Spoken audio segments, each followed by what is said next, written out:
भगवते वासुदेवाय।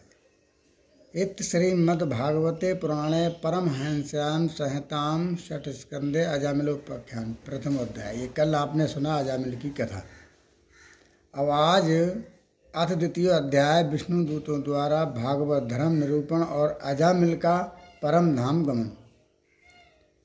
अब श्री सुखदेव जी कहते हैं, राजन परीक्षित, भगवान के नीति निपुण एवं धर्म का मर्म जानने वाले पार्षदों ने यमदूतों का अभिभाषण सुनकर उनसे इस प्रकार कहा। भगवान के पार्षदों ने कहा, यमदूतों, ये बड़े आश्चर्य की बात है, खेद की बात है कि धर्मज्ञों की सभा में अधर्म प्रवेश कर रहा है, क्योंकि वहाँ निरपराध और आदंडनीय व्यक्तियों को व्यर्थ ही दंड दिया जाता है। जो प्रजा के रक्षक हैं, शासक हैं, समदर्शी और परोपकारी हैं, यदि वे ही प्रजा के प्रति विषमता का व्यवहार करने लगे तो फिर प्रजा किसकी शरण लेगी।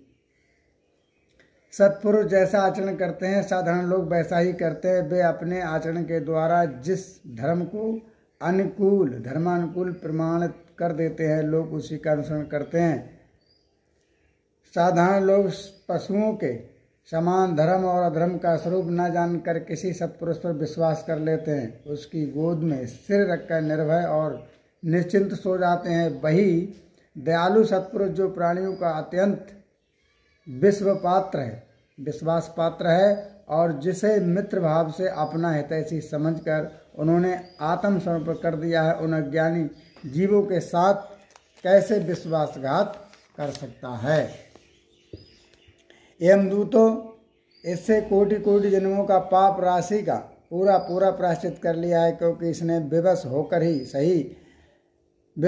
सही भगवान के परम कल्याणमय मोक्ष प्रद नाम का उच्चारण किया है। जिस समय इसने नारायण इन 4 अक्षरों का उच्चारण किया, उसी समय केवल उतने से ही इस पापी के समस्त पापों का प्रायश्चित हो गया। चोर, शराबी, मित्रद्रोही, ब्रह्मघाती, गुरु पत्नीगामी, ऐसे लोगों का संसर्गी, स्त्री, राजा, पिता और गाय को मारने वाला, चाहे जैसा भी हो और जितना बड़ा पापी ही हो, सभी के लिए इतना ही सबसे बड़ा प्रायश्चित है कि भगवान के नामों का उच्चारण, भगवान के नाम का उच्चारण किया जाए, भगवान की भक्ति की जाए, भगवान का नाम लिया जाए। क्योंकि भगवान नाम के उच्चारण से मनुष्य की बुद्धि भगवान के गुण लीला और स्वरूप में रम जाती है और स्वयं भगवान की उसके प्रति आत्मीय बुद्धि हो जाती है। बड़े बड़े ब्रह्मवादी ऋषियों ने पापों के बहुत से प्रायश्चित कृचंद, चंद्रायण आदि व्रत बतलाए, परंतु उन प्रायश्चितों से पापी की वैसी जड़ से शुद्धि नहीं होती जैसे भगवान के नामों का उनका गुम्बद पदों का उच्चारण करने से होती है, क्योंकि वे नाम पवित्र कीर्ति भगवान के गुणों का ज्ञान कराने वाले हैं। और यहाँ पर इस प्रसंग में नाम विहारण का अर्थ नाम उच्चारण मात्र ही है। भगवान श्री कृष्ण भी कहते हैं, यहाँ पर देख लीजिए, यदि गोविंदेत चक्रोश कृष्णा माँ दूरवासिनम ऋण में तत् प्रविंदत मैं हृदयान पासवर्ती। यहाँ पर मेरे दूर होने के कारण द्रौपदी ने जोर जोर से गोविंद गोविंद इस प्रकार करुणा करके मुझे पुकारा। वो जैसे ही उसने मुझे पुकारा, तो आप ये यहाँ पर भागवत जी में देख सकते हैं, ये नाम उच्चारण बता रहा हूँ। वो ऋण मेरे ऊपर बढ़ गया और मैं मेरे हृदय से उसका भार क्षण भर के लिए भी नहीं हटता।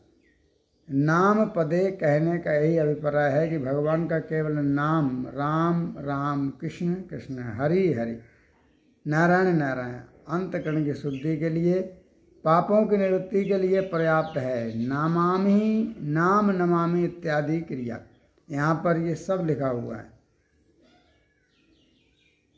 यहाँ पर जोड़ने की भी कोई आवश्यकता नहीं है। नाम के साथ बहुवचन का प्रयोग, भगवान के नाम बहुत से हैं, किसी का भी कीर्तन कर लें। इस अभिप्राय से है एक व्यक्ति सब नामों का उच्चारण करे, इस अभिप्राय से नहीं है, क्योंकि भगवान के नाम अनंत हैं, सब नामों का उच्चारण संभव ही नहीं है।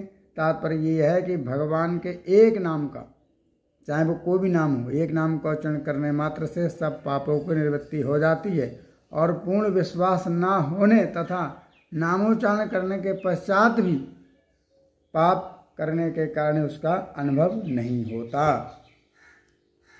और यहाँ पर पार्षद कह रहे हैं, यदि प्रायश्चित करने के बाद भी मन फिर से कुमार्ग में पाप की ओर दौड़े तो वो चरम सीमा का पूरा प्रायश्चित नहीं है। इसलिए जो लोग ऐसा प्रायश्चित करना चाहते हैं कि जिससे पाप कर्मों और वासनाओं की जड़ से ही उखड़ जाएं, ये वासनाएं जड़ से उखड़ जाएं, उन्हें भगवान के गुणों का ही गान करना चाहिए, क्योंकि उससे चित्त सर्वदा शुद्ध हो जाता है। इसलिए यमदूतों, तुम लोग अजामिल को मत ले जाओ, इसने सारे पापों का प्रायश्चित कर लिया है, क्योंकि इसने मरते समय भगवान के नाम का उच्चारण किया है।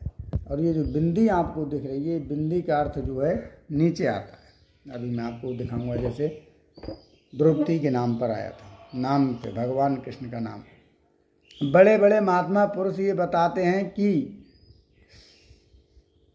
संकेत में, किसी दूसरे अभिप्राय से, परिहास में, तान अलापने में अथवा किसी को अवहेलना करने में यदि कोई भगवान के नामों का उच्चारण करता है तो उसके सारे पाप नष्ट हो जाते हैं। जो मनुष्य गिरते समय, पैर फिसलने समय, अंग भंग होते समय और सांप के डसते, आग में जलते तथा चोट लगते समय भी विश्वास यानी व्यवस्था से हरि हरि कहकर विश्वास से भगवान के नाम का उच्चारण कर लेता है, वो एवं आत्मा का पात्र नहीं रह जाता। महर्षियों ने जानबूझकर बड़े पापों के लिए, बड़े बड़े छोटे पापों के लिए छोटे प्रायश्चित बतलाए हैं। इसमें संदेह नहीं कि तपस्या, दान, जप आदि प्रायश्चितों के द्वारा वे पाप नष्ट हो जाते होंगे, परंतु उन पापों से मिलन हुआ उसका हृदय शुद्ध नहीं होता। भगवान के चरणों की सेवा में भी वो शुद्ध हो जाता है। यमदूतों, जैसे जान या अनजाने में ईंधन से अग्नि का स्पर्श हो जाए तो वो भस्म ही हो जाता है, वैसे ही जानबूझकर या अनजाने में भगवान के नामों का कीर्तन करने से मनुष्य के सारे पाप नष्ट हो जाते हैं। यहाँ पर पाप की निवृत्ति के लिए भगवान नाम का एक अंश ही पर्याप्त है। जैसे राम का रा, इसने तो संपूर्ण नाम का उच्चारण कर लिया। मरते समय का अर्थ ठीक मरने का क्षण ही नहीं है, क्योंकि मरने के क्षण जैसे कुछ चंद्रायण आदि करने के लिए विधि नहीं हो सकती, वैसे ही नाम उच्चारण भी नहीं है। इसलिए म्रियमाण शब्द का यह अभिप्राय है कि अब आगे इससे कोई पाप होने की संभावना नहीं है। ये जो बिंदी दिखती है आपके लिए, ये यहाँ पर समझाने के लिए दूसरे अध्याय से ये लिया जाता है। देखो ये आई,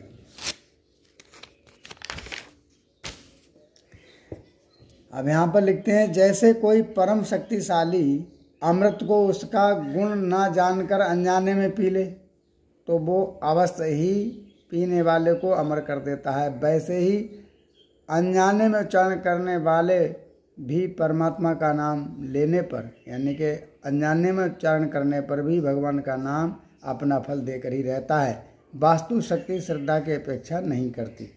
यहाँ पर ये देखिए, वास्तु की स्वाभाविक शक्ति इस बात की प्रतीक्षा नहीं करती कि ये मुझ पर श्रद्धा रखता है या नहीं रखता है, जैसे अग्नि या अमृत। यहाँ पर ये देखिए, हर हरात पापानि दुष्ट चैतरपि स्मृता अनिच्छायाप संस्पृष्टो दहेत एत ही पावका। यहाँ पर दुष्ट चित्त मनुष्य के द्वारा स्मरण किए जाने पर भी भगवान श्री हरि पापों को हर लेते हैं, और अनजाने में या अनिच्छा से स्पर्श करने पर भी अग्नि जलाती ही है। भगवान के नाम का उच्चारण केवल पापों को ही निवृत्त करता है, इसका और कोई भी फल नहीं है। ये धारणा भ्रमपूर्ण है, क्योंकि शास्त्रों में कहा गया है। ये देखिए पूरी भागवत जी में इसका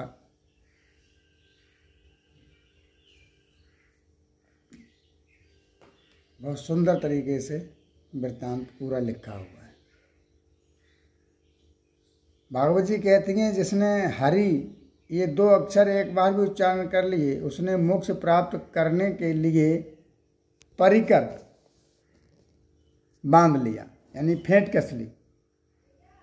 इस वचन से सिद्ध होता है कि भगवान नाम मोक्ष का ही साधन है। मोक्ष के साथ ही साथ धर्म, अर्थ और काम का भी साधन है, क्योंकि ऐसे अनेक प्रमाण मिलते हैं जिनमें त्रिवज्ञ सिद्धि का भी नाम ही कारण बतलाया है। ये देखिए, न गंगा न गया सेतु न काशी न चा पुष्करम, ये सब तीर्थों का ये देखिए सब कुछ लिखा हुआ है। अब यहाँ पर नीचे लिख रहे हैं, जिसकी जिब्या के नोक पर हरि के 2 अक्षर बसते हैं, उसे गंगा, गया, सेतु बंधन, काशी और पुष्कर की कोई आवश्यकता नहीं है। अर्थात उनकी यात्रा, स्नान आदि का फल भगवान नाम से मिल जाता है। जिसने हरि इन 2 अक्षरों का उच्चारण कर लिया, उसने ऋग्वेद, यजुर्वेद, सामवेद और अथर्ववेद का अध्ययन कर लिया। जिसने हरि ये 2 अक्षर का उच्चारण किए, उसने दक्षिणा के सहित असम्यक आदि यज्ञों के द्वारा यजन कर लिया। हरि ये 2 अक्षर मृत्यु के चक्कर से परलोक के मार्ग में प्रयाण करने वाले प्राणों के लिए पाधेय मार्ग के लिए भोजन की सामग्री हैं। संसार रूप रोग के लिए सिद्धि औषधि है और जीव के दुख और कलेश के लिए परित्राण है। इन वचनों से सिद्ध होता है कि भगवान नाम अर्थ, धर्म, काम इन 3 वर्गों का भी साधक है। ये बात हरि, नारायण आदि कुछ विशेष नामों के संबंध में ही नहीं, प्रत्युत सभी नामों के संबंध में है, क्योंकि स्थान स्थान पर ये बात सामान्य रूप से कही गई है कि अनंत के नाम, विष्णु के नाम, हरि के नाम इत्यादि भगवान के सभी नामों में एक ही शक्ति है। नाम संकीर्तन आदि में वर्ण, आश्रम आदि का भी नियम नहीं है। यहाँ पर ब्राह्मण, क्षत्रिय, वैश्य, स्त्रिय, शूद्रंत जयायता यत्र तन्तानुकूल वृंत विष्णु नाम अनुकीर्तनम सर्व पाप विमुक्त मुक्तोपि यान्ति सनातनम। ब्राह्मण, वैश्य, क्षत्रिय, स्त्री, शूद्र, अत्यंत, अनत्यज आदि जहाँ तहाँ विष्णु भगवान के नाम का अनुकीर्तन करते रहते हैं, वे भी समस्त पापों से मुक्त होकर सनातन परमात्मा को प्राप्त होते हैं।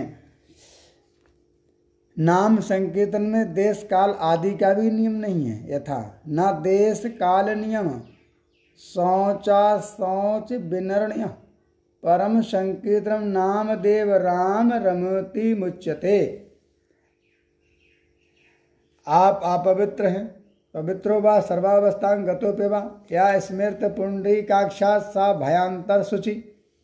यहाँ पर देश काल का नियम नहीं है, शौच अशौच आदि का निर्णय करने की भी आवश्यकता नहीं है। केवल राम राम ये संकीर्तन करने मात्र से ही जीव मुक्त हो जाता है। भगवान के नाम का कीर्तन करने में न देश का नियम है और न तो काल का, इसमें कोई संदेह नहीं। राजन, यज्ञ, दान, तीर्थ स्नान अथवा विधि पूर्वक करने के लिए शुद्ध काल की अपेक्षा है, परंतु भगवान नाम में इन शब्दों का इस कीर्तन में काल शुद्धि का कोई आवश्यकता नहीं है। चलते फिरते, खड़े रहते, सोते, खाते पीते और जप करते हुए भी कृष्ण कृष्ण ऐसा संकीर्तन करके मनुष्य पापों के केंचुले से छूट जाता है। अपवित्र हो या पवित्र, सभी अवस्थाओं में, चाहे किसी भी अवस्थाओं में हो, जो कमल नयन भगवान का स्मरण करता है वो बाहर भीतर पवित्र हो जाता है। भगवान का नाम ही पावन पवित्र है। ये भगवान सुखदेव जी राजा परीक्षित को समझाते हैं। कृष्णोति मंगलम नाम यस्य वाच प्रवर्तते भस्मी भवंत सदांस्तु महापात कटोक्त्या। जिसकी जिह्वा पर कृष्ण कृष्ण कृष्ण ये मंगलमय नाम नृत्य करता रहता है, उसकी कोटि कोटि महापाप, जो महापातक राशि वो तत्काल भस्म हो जाती है। सारे यज्ञ, लाखों व्रत, सर्व तीर्थ, स्नान, तप, अनेकों उपवास, हजारों वेद पाठ, पृथ्वी की सैकड़ों प्रदक्षिणा कृष्ण नाम जप के 16वें हिस्से के बराबर भी नहीं हो सकती। भगवान नाम के कीर्तन में ही ये फल हो सकता है। तो बात सही है, उनके श्रवण और स्मरण में भी वही फल है। 10वें स्कंद के अंत में कहेंगे, जिनके नाम का स्मरण और उच्चारण अमंगल घन है, शिव गीता और पद्म पुराण में कहा है। यहाँ पर शिवजी जी की जो गीता है और पद्म पुराण में इस बात को भी कहा गया है। आसच्चे भाभये शोके छते व मम नाम या व्याजेन वा स्मरेत दस्तु सवयायाते परमागतम व्यायणे च प्रयाणे चायन्नाम स्मरताम नृणाम सदो न सत्य पापो धो नमस्तस्यै चिदात्मने।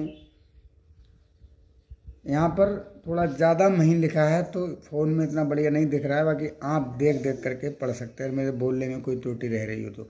भगवान कहते हैं कि आश्चर्य, भय, शोक, क्षत, चोट लगने आदि के अवसर पर जो मेरा नाम बोल उठता है या किसी व्याज से स्मरण करता है, किसी वजह से, किसी व्याज से स्मरण करता है, वो परम गति को प्राप्त होता है। मृत्यु या जीवन, चाहे जब कभी भगवान का नाम स्मरण करने वाले मनुष्य की पाप राशि तत्काल नष्ट हो जाती है। उन चिदात्मा प्रभु को नमस्कार है। इत हातुसम में कहा गया है, ये दूसरे ग्रंथ में भी कहा गया है। सत्यवान अमान तत्र स्थाने नोक्तनि हरे द्रजा नारका नरकान मुक्ता सदैवम महामुने। महामुनि ब्राह्मण देव भक्तराज के मुख से नरक के रहने वाले प्राणियों ने श्री हरि के नाम का श्रवण किया और वे तत्काल नरक से मुक्त हो गए। यज्ञ आदि रूप धर्म अपने अनुष्ठान के लिए जिस पवित्र देश, काल, पात्र, शक्ति, सामग्री और श्रद्धा, मंत्र, दक्षिणा आदि की अपेक्षा रखता है, इस कलयुग में उसका संपन्न होना अत्यंत कठिन है। भगवान नाम संकीर्तन के द्वारा उनका फल अनायास ही प्राप्त किया जा सकता है। भगवान शंकर पार्वती के प्रति कहते हैं, ईशोऽहं सर्वो जगत् महा नाम्ना विष्णु हरे जापका सत्यम सत्यम बदाओ हे हरे नाम गति निदान। संपूर्ण जगत का स्वामी होने पर भी मैं विष्णु भगवान के नाम का ही जाप करता हूँ। मैं तुमसे सत्य और सत्य ही कहता हूँ। भगवान को छोड़कर जीव के लिए अन्य कर्म कांड आदि कोई भी गति नहीं है। श्रीमद्भागवत कथा में ही ये बहुत आगे आने वाली है, ये बात बहुत आगे आने वाली है कि सतयुग में ध्यान से, त्रेता में यज्ञ से और द्वापर में अर्चा पूजा और फल मिलता था। अर्चना पूजा से जो फल मिलता था वही कलयुग में केवल भगवान नाम के लेने से मिलता है। और भी है कि कलयुग दोषों का निधि है, परंतु इसमें एक महान गुण यह है कि श्री कृष्ण कीर्तन मात्र से ही जीव बंधन मुक्त होकर परम धाम को परमात्मा को प्राप्त कर लेता है। इस प्रकार एक बार के नाम उच्चारण की भी अत्यंत महिमा शास्त्रों में कही गई है। यहाँ मूल प्रसंग में ही एक दाप कहा गया है, सकृतम का उल्लेख किया जा चुका है। बार बार जो नाम उच्चारण का विधान है वो आगे और पाप न उत्पन्न हो जाएं, इसके लिए ऐसे भी वचन मिलते हैं कि भगवान के नाम का उच्चारण करने से भूत वर्तमान और भविष्य के सारे ही पाप नष्ट हो जाते हैं। ये देखिए, फिर भी भक्त प्रेमी जीव को पापों के नाश पर अधिक दृष्टि नहीं रखनी चाहिए। उसे तो भक्ति भाव की दृढ़ता के लिए भगवान के चरणों में अधिकाधिक प्रेम बढ़ाना चाहिए, बढ़ जाए। इस दृष्टि से अरनिश नित्य निरंतर भगवान के मधुर मधुर नाम जपते रहना चाहिए। जितनी अधिक निष्कामता होगी उतनी ही उनकी नाम की पूर्णता प्रकट होती जाएगी, अनुभव में आती जाएगी। अनेक तार्किकों के मन में ये कल्पना उठती है कि नाम की महिमा वास्तव में नहीं है, वास्तविक नहीं है, अर्थवाद मात्र है। उनके मन में ये धारणा तो हो ही जाती है कि शराब की एक बूंद भी पतित बनाने के लिए पर्याप्त है, परंतु ये विश्वास नहीं होता कि भगवान का एक नाम भी परम कल्याणकारी है। शास्त्रों में भगवान नाम महिमा को अर्थवाद समझना पाप बतलाया गया है, मतलब झूठ समझना पाप है। और यहाँ पर ये फिर श्लोक लिखे हुए हैं, जो नरधम पुराणों में अर्थवाद की कल्पना करते हैं, जो नरधम प्राणों में अर्थवाद की कल्पना करते हैं, उनके द्वारा उपर्जित पूर्ण वैसे ही हो जाते हैं। जो मनुष्य मेरे नाम कीर्तन के विविध फल सुनकर उस पर श्रद्धा नहीं करता और उसे अर्थवाद यानी झूठ मानता है, उसको संसार के विविध घोर तापों से पीड़ित होना पड़ता है और उसे मैं अनेक दुखों में डाल देता हूँ। ये भगवान स्वयं कह रहे हैं। जो मनुष्य भगवान के नाम में अर्थवाद की संभावना करता है वो मनुष्यों में अत्यंत पापी है और उसे नरक में गिरना पड़ेगा और नरक में गिरना पड़ेगा। ये भगवान स्वयं बता रहे हैं। सुखदेव जी कहते हैं, राजन, इस प्रकार भगवान के पार्षदों ने भागवत धर्म का पूरा निर्णय सुना दिया और अजामिल को यमदूतों के पास से छुड़ाकर मृत्यु के मुख से बचा लिया। प्रिय परिषद पार्षदों की ये बात सुनकर यमदूत यमराज के पास गए और उन्होंने ये सारा वृत्तांत ज्यों का त्यों सुना दिया। अजामिल यमदूतों के फंदे से छूटकर निर्भय और स्वस्थ हो गया।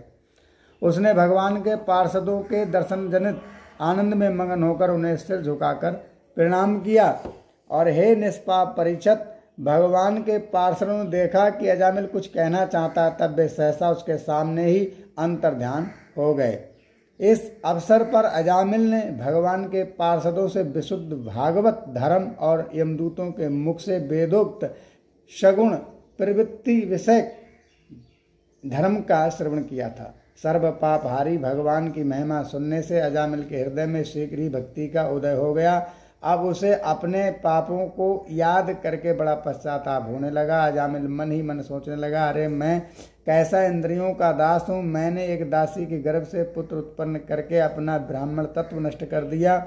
ये बड़े दुख की बात है। धिक्कार है, मुझे बार बार धिक्कार है। मैं संतों के द्वारा निंदित हूँ, पाप आत्मा हूँ। मैंने अपने कुल में कलंक का टीका लगा दिया। हाय हाय, मैंने अपनी सती एवं अबोध पत्नी का परित्याग कर दिया और शराब पीने वाली उल्टा का सत्संग किया। मैं कितना नीच हूँ। मेरे माँ बाप बूढ़े और तपस्वी थे, वे सर्वथा असहाय थे। उनकी सेवा शुश्रूषा मैंने उनकी सेवा नहीं की, करने वाला कोई नहीं था, फिर भी मैंने उनका भी परित्याग कर दिया। ओहो, मैं कितना कृतज्ञ हूँ। मैं अब अवश्य ही अत्यंत भयावने नरक में गिरूंगा, जिसमें गिरकर धर्मघाती पापात्मा कामी पुरुष अनेकों प्रकार के यम यातनाओं को भोगते हैं। मैं अभी जो अद्भुत दृश्य देखा क्या वो स्वप्न है अथवा जागृत अवस्था ही है? अत्यंत अनुभव, प्रत्यक्ष अनुभव है। अभी अभी जो हाथों में फंदा लेकर मुझे खींच रहे थे वे कहाँ चले गए? अभी अभी वे मुझे अपने फंदे में फंसाकर पृथ्वी के नीचे ले जा रहे थे, परंतु 4 अत्यंत सुंदर सिद्धों ने आकर मुझे छुड़ा लिया। वे अब कहाँ चले गए? यद्यपि मैं इस जन्म का पापी महापापी हूँ, फिर भी मैंने पूर्व जन्म में अवश्य ही शुभ कर्म किए होंगे, तभी तो मुझे इन श्रेष्ठ देवताओं के दर्शन हुए। उनकी स्मृति से मेरा हृदय अब भी आनंद से भर रहा है। मैं उल्टागामी और अत्यंत अपवित्र हूँ। यदि पूर्व जन्म में मैंने पुण्य किए होते तो मरने के समय मेरी जीभ भगवान के मनमोहक नाम का उच्चारण कैसे कर पाती? कहाँ तो मैं महाकपटी, पापी, निर्लज्ज और ब्रह्म तेजो नष्ट करने वाला, तथा कहाँ भगवान का वो परम मंगलमय नारायण नाम। सचमुच मैं तो कृतार्थ हो गया। अब मैं अपने मन, इंद्रियों और प्राणों को बस में करके ऐसा प्रयत्न करूंगा कि अपने को घोर अंधकार में, नरक में न डालूं। अज्ञानवश मैंने अपने को शरीर समझकर उसके लिए बड़ी बड़ी कामनाएं की और उनकी पूर्ति के लिए अनेकों कर्म किए। उन्हीं का फल ये है, ये बंधन। अब मैं इसे काटकर समस्त प्राणियों का हित करूंगा, वासनाओं को शांत कर दूंगा, इससे मित्रता का व्यवहार करूंगा, दुखियों पर दया करूंगा और संयम के साथ रहूंगा। भगवान की माया ने स्त्री का रूप धारण कर मुझ अधम को फांस लिया और कीड़ा मृग की भांति मुझे बहुत नाच नचाया। अब मैं अपने आप को उस माया से मुक्त करूंगा। मैं सत्य वस्तु परमात्मा को पहचान लिया है। मैंने सर्व वस्तु परमात्मा को पहचान लिया है, अतः अब मैं शरीर आदि में तथा मेरे का भाव छोड़कर भगवान नाम के कीर्तन आदि से अपने मन को शुद्ध करूंगा और उसे भगवान में लगाऊंगा। श्री सुखदेव जी कहते हैं, परीक्षित, उन भगवान के पार्षद महात्माओं का केवल थोड़ी सी देर के लिए सत्संग हुआ। इतने से ही अजामिल के चित्त में संसार के प्रति तीव्र वैराग हो गया। वे सब के संबंध और मोह को छोड़कर हरिद्वार चले गए। उस देव स्थान में जाकर वे भगवान के मंदिर में आसन से बैठ गए और उन्होंने एक मार्ग का आश्रय लेकर अपनी सारी इंद्रियों को विषय से हटाकर मन में लीन कर लिया और मन को बुद्धि में लगा दिया। इसके बाद आत्मचिंतन के द्वारा उन्होंने बुद्धि को विषयों से पृथक कर लिया तथा भगवान के नाम अनुभव स्वरूप पर ब्रह्म में जोड़ दिया। इस प्रकार जब अजामिल की बुद्धि त्रिगुणमयी प्रकृति से ऊपर उठकर भगवान के स्वरूप में स्थित हो गई, तब उन्होंने देखा कि उनके सामने वे ही चारों पार्षद जिन्हें उन्होंने पहले देखा था वही खड़े हैं। अजामिल ने सिर झुकार कर उन्हें नमस्कार किया। उनका दर्शन पाने के बाद उन्होंने उस तीर्थ स्थान में गंगा के तट पर अपना शरीर त्याग दिया और तत्काल भगवान के पार्षदों का स्वरूप प्राप्त कर लिया। अजामिल भगवान के पार्षदों के साथ सुवर्ण में विमान पर अरुण होकर के आकाश मार्ग से भगवान लक्ष्मीपति के निवास स्थान वैकुंठ धाम को चले गए। राजन परीक्षित, अजामिल ने दासी का सहवास करके सारा धर्म कर्म चौपट कर दिया था। वे अपने निंदित कर्म के कारण पतित हो गए थे। नियमों से च्युत हो जाने के कारण उन्हें नरक में गिराया जा रहा था, परंतु भगवान के नाम का उच्चारण करने मात्र से उससे तत्काल मुक्त हो गए। जो लोग इस संसार बंधन से मुक्त होना चाहते हैं उनके लिए अपने चरणों के स्पर्श से तीर्थों की भी तीर्थ बनाने वाली भगवान के नाम से बढ़कर और कोई साधना नहीं है, क्योंकि नाम का आश्रय लेने से मनुष्य का मन फिर कर्म के पचड़ों में नहीं पड़ता। भगवान नाम के अतिरिक्त और किसी प्रायश्चित का आश्रय लेने पर रजोगुण और तमोगुण से ग्रस्त ही रहता है तथा पापों का पूरा नाश भी नहीं हो पाता है। परीक्षित, ये इतिहास अत्यंत गोपनीय और समस्त पापों का नाश करने वाला है। जो पुरुष